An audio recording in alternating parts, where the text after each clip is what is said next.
Joining us now, Corey Lewandowski. Corey is the author, 2 bestsellers. Who would have ever thought, right? Let Trump Beat Trump by That Trump's Enemies has the best interview with the president of anything in his first term. Got to read the book. Let Trump Beat Trump and Trump's Enemies. Go buy it, figure it out. Corey, also the campaign manager for the Trump for President campaign, and he is with us now. Corey, great to have you. Good morning, John. How are you today? Good. I'm so great because there's so much to talk about. Let's start with more subpoenas. The subpoena cannon's going. The Democrats will not stop.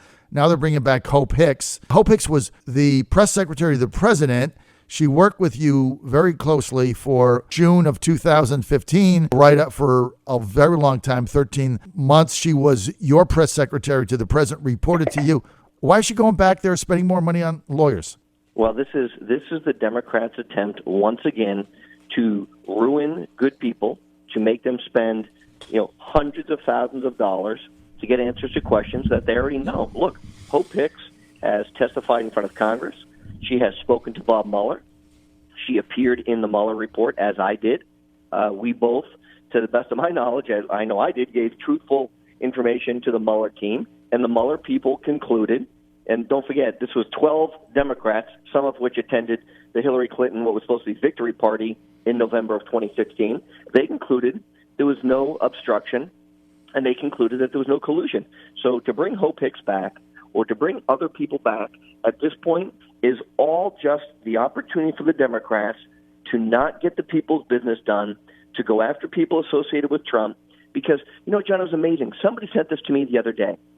It was a tweet from Adam Schiff that he said, why don't we declassify everything so we can know what's going on? That's what he said when he was in the minority. Okay, so this is in the last year and a half. When he was still in the minority, when the Democrats were in the minority, his tweet was, let's declassify everything. Now that he's in the majority, he's saying, let's not declassify anything.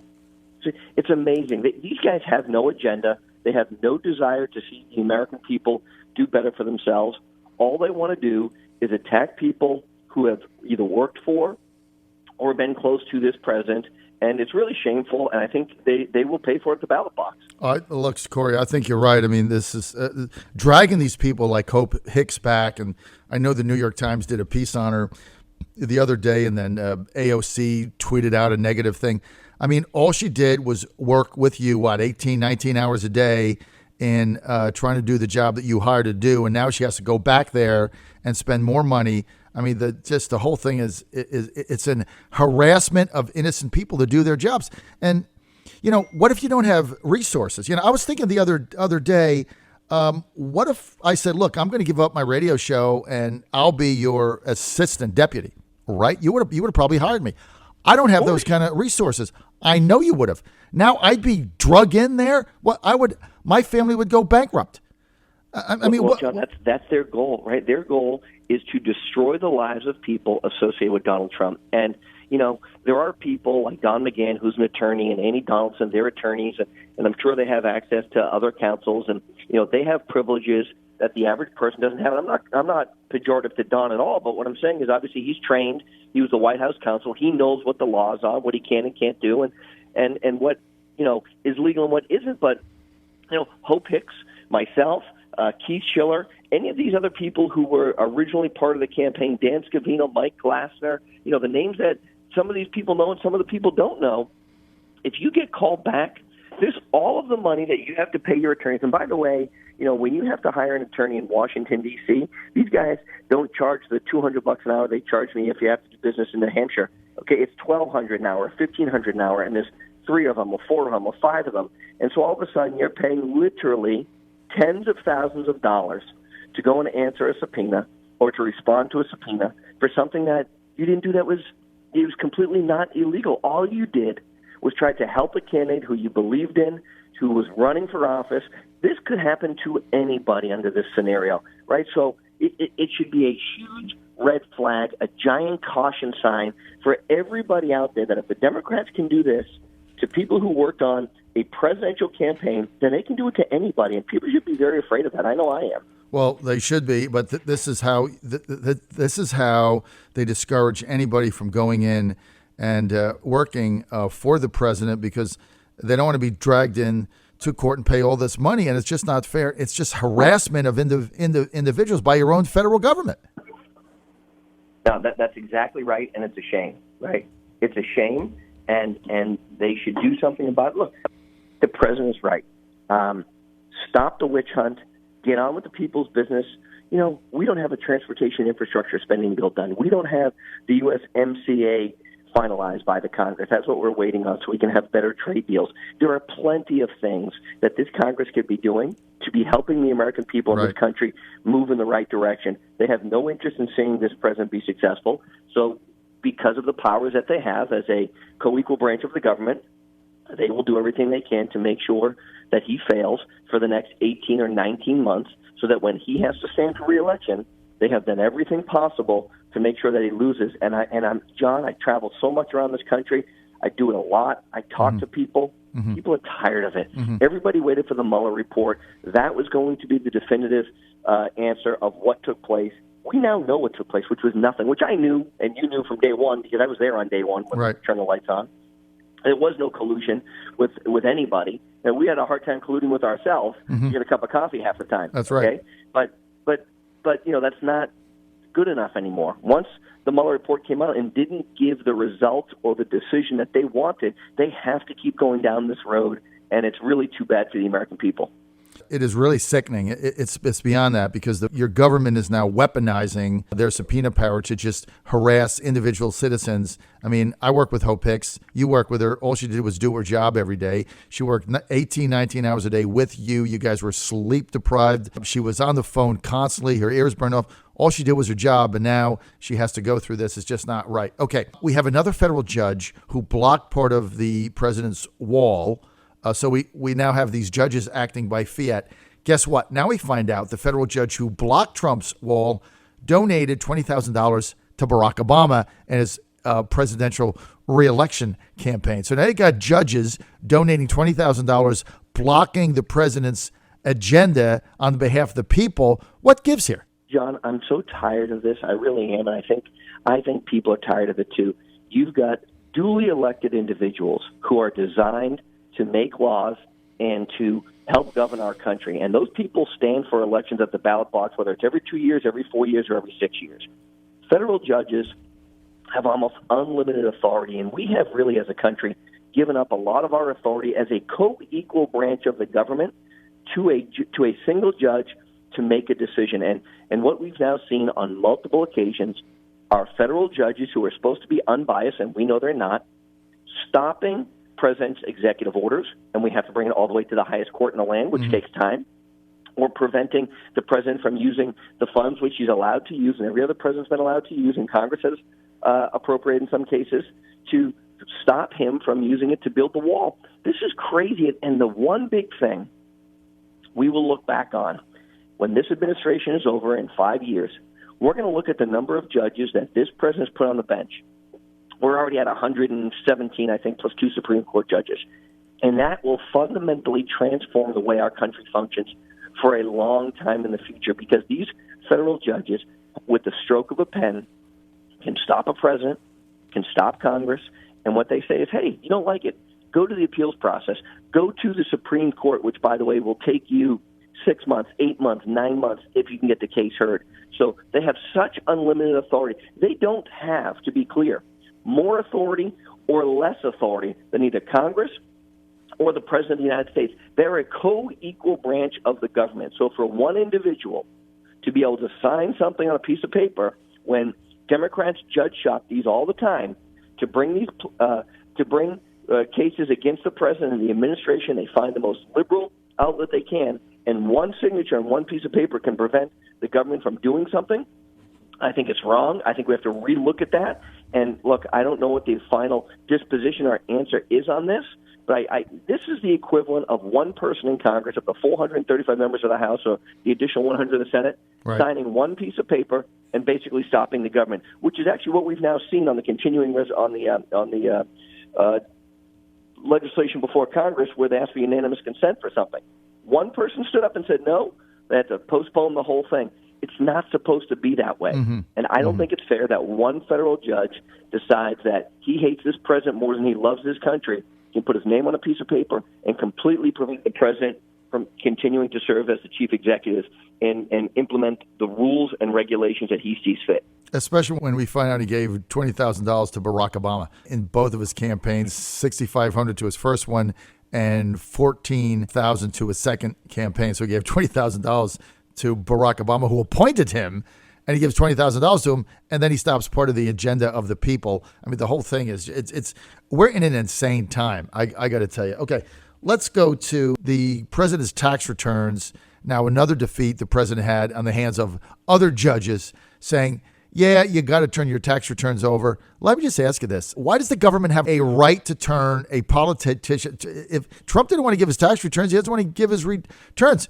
I mean, that's up to the voters. They elected him. Nobody cares. I don't care what his tax return was in 1987. What the hell do I care? What's it got to do with me? I'm going to vote for him. I don't care what his tax returns are. What is their objective here other than just a witch hunt to find some I that wasn't dotted or T that wasn't crossed? That's exactly what the objective is, John. This is to weaponize, once again, the IRS, your tax returns. And look, tax returns are very personal documents, and if there is no legal obligation for anybody running for office to turn over their tax returns. Mm-hmm. It has been historically done through precedent, but guess what? Our campaign broke all kinds of precedents, like when he went into first place in June of 2015 and never looked back and won not only the nomination against 38 primaries and caucuses and beat 17 candidates, but then went on to beat crooked Hillary Clinton. That had never been done before. So there is no law that requires a candidate to turn over his tax returns. There is no requirement to do that, and so he chose not to, and that's his right and privilege under the Constitution. And once again, I would say to the federal judge in this particular case, I'm not turning them over.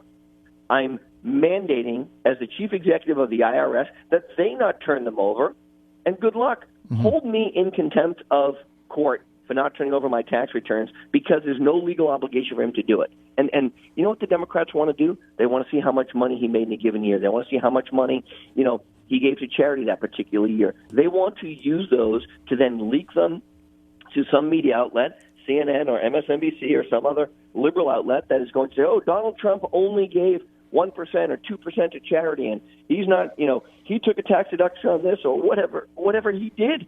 That's what they want to do. They don't want to use these for any legitimate reason. They want to use these for strictly political purposes. And again, John, it's about weaponizing the government against people. I don't want to be audited. Nobody wants to be audited. But it's my understanding that for the last 10 years or so, Donald Trump's tax returns, because of the size and depth of them, have consistently gone through an additional level of auditing, which you or I wouldn't do simply by submitting them. And so, that has already taken place. There's never been a question of impropriety here, because the IRS could have responded to that. The Democrats simply want to politicize, weaponize, attack individuals because of their powers. And look, I don't think a federal judge has any standing whatsoever to order the Internal Revenue Service to turn over a document which is not required to be turned over. Well, here's the thing. It can happen to any of us. Just like we're getting Hope Hicks drugged back in, thousands, tens of thousands of dollars in lawyers' fees. I mean, this could happen to any of us. And I think people have to start waking up to this, because once you take the weight of the federal government, which has unlimited resources, and you start using that as a weapon against individual citizens, politicians, or otherwise because you don't like their politics, where's that end? I mean, and it goes back to the surveillance, the eavesdropping, the FISA warrant, the dossier, the whole thing. It all ties into the same attitude that the Democrats have, which is they're going to take the levers of the federal government with unlimited power and utilize it for their own end against people. To me, this is bigger than just the president. It could happen to anybody at any time if we just stand around. You're right, John, and look at the mindset of some of the people in the government who weaponize their resources against us. Look at today, the op-ed by Jim Comey, right, that appeared today in the paper. We did this in the best intentions. He's a complete liar. Jim Comey is going to go to jail. And if I were one of his attorneys, I'd say, hey, Jim, do yourself a favor. Stop talking, because you are going to jail, because the things that you did as the director of the CIA were crimes not only against just Donald Trump, but also Carter Page, George Papadopoulos, the Trump campaign, my friends, my colleagues, my contemporaries who were all spied on, right? That cost us hundreds of thousands of dollars to defend ourselves because he had a badge and he was in a position of influence and decided to sign FISA warrants to spy on Americans on domestic soil because he didn't like our politics. If that doesn't scare the hell out of every person listening today, then nothing should. That is what they do in third-rate dictatorships, that they spy on people because they don't like the political campaign that you're working on or the candidate that you're supporting. And if we would have done that, if Donald Trump would do that right now to Pete Buttigieg or Kamala Harris or Bernie Sanders or whoever, weaponizing his Department of Justice and his FBI to do it, it would be called treason by every major media outlet in the country, and they'd be asking Donald Trump to be put in jail. But the difference is everybody has given Barack Obama and by extension Joe Biden a pass on this, and Susan Rice and Ben Rhodes. Right. And I am very, very anxious for Inspector General Horowitz's report to come out to show exactly what has transpired, and I cannot wait for Attorney General Barr to declassify these documents so once and for all the American people can actually see what transpired. You're on the John Fredericks Radio Network. You're Godzilla of the Truth in America. We're with Corey Lewandowski. He's the author of 2 best-selling books, Let Trump Be Trump and Trump's Enemies. You can buy them. Just go to our website, John Fredericks Radio, click on it there, and you can choose Amazon or your favorite bookstore. That's the easiest way to buy them. 2 must-reads, former campaign manager, Trump for president. Corey, you talk about the Horowitz report coming out. Rumors swirling around Washington is that Horowitz is going to recommend in his report indictments. And by the way, Mueller didn't recommend indictments in his $35 million effort. But rumors are swirling that Horowitz has evidence of criminal activity, maybe on one of the characters that you mentioned. Have you heard that? John, I can tell you that my sources are telling me that when Michael Horowitz's report comes out and submits it to the Attorney General for review, there's going to be multiple criminal referrals in that document. I believe, and I don't know this for sure, but I believe, and what my sources are telling me, is that Carter Page and Peter Strzok and Lisa Page are both going to be referred for criminal referral. Andy McCabe, who was referred last year for criminal referral, the former deputy director of the FBI before he was fired, is going to get another criminal referral. And the hardest case to make right now is that against James Comey. I am certain they have him for perjury. There's no question about that. I'm certain they have him for leaking classified information because he's all but testified that he's done that. He's also leaked information to the media, which is against the protocols of the FBI. But moreover, they have him, I believe, verifying and validating the dossier that was used for the Pfizer application, Carter Page, because he signed that application as a verified source of information, never disclosing it was paid for by an outside source, particularly the Clinton campaign. So all of those things are criminally liable because you signed that Pfizer application under the penalty of perjury, meaning you put your right hand up and you've sworn to everything inside it to be factually accurate. We know now that that's not the case. And if you've seen the rats scurrying, because that's what they're starting to do now, what they're saying is, and Jim Baker, the former general counsel of the FBI, said this, well, anytime you go back and relook at what took place, you can always find that errors were made. And then he went on to say, everything that I did, I believed to be legal at the time. These guys are all covering their own backside, John, because they are so afraid that when the Horowitz report comes out, you will see multiple criminal referrals. And I think the timing is going to be that by March, April, and May of next year, 2020 of the election year, either these people have cut deals, some of them, or we will be watching a trial take place of the former director of the FBI where he will have to go in front of a jury of his peers and explain to them why he lied and spied on Americans. And I think at the end of the day, you're going to see Comey either cutting a plea deal and pleading to something lesser so he can turn on whoever his boss was who ordered this to happen, or Jim Comey going to jail. That's where this is going. So criminal referrals that you see potentially, Comey, McCabe, Peter Strzok, Page, right? These are all... I think James Baker, who was the general counsel of the FBI, we know he was leaking information to the media, to sole source documents. I also think that Bruce Orr is potentially complicit in this. And look, just recently, because of the work of some great people, we've seen some of the State Department emails which were handed to the FBI saying that Christopher Steele was an unreliable source. They notified the FBI of this. But the real question is, John, where did it all begin? Mm-hmm. And we know that Christopher Steele met with the State Department before he ever went to the FBI. Mm-hmm. We know that they alerted the FBI that this person wasn't credible. We also know that the FBI continued with the investigation regardless of the warnings that were provided from the State Department. So there had to be someone higher than Jim Comey and Clapper and Brennan who was directing this to happen. And the only building that had the authority to do that would be coming from the White House. So, again, it's potentially Ben Rhodes, the Deputy National Security Advisor, Susan Rice, the National Security Advisor, or someone higher than that. Maybe it was the Chief of Staff. Maybe it was, the former president himself. I don't know. But what we do know is in order to give the order that all three of the heads of our intelligence community start investigating American citizens and looking into this Russia hoax, the Crossfire Hurricane program that the FBI was running, it had to come from the highest levels of the government.